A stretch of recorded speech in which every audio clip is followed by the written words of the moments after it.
Hello guys, in this video I am going to show you how to edit the vessel details in the marine traffic application, but first I just want to mention, don't forget to subscribe to my channel, because at 10,000 subscribers I am going to show you my whole YouTube revenue statistics and growth strategy, as well as how to make money online.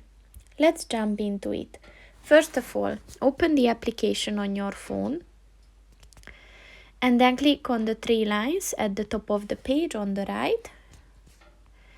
And then if you scroll down at the tools section, click on the settings button.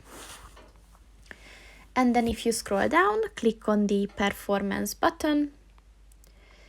And then scroll down again and look for the vessel details section and click on the show/hide tabs button.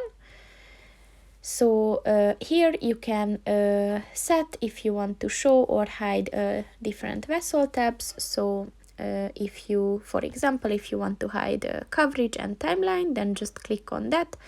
And once the white circle disappears, it means that these functions will be hidden. So and if you're ready, then just click on the tick button and it is set. So that's pretty much it for this video, guys. See you in the next one. Goodbye.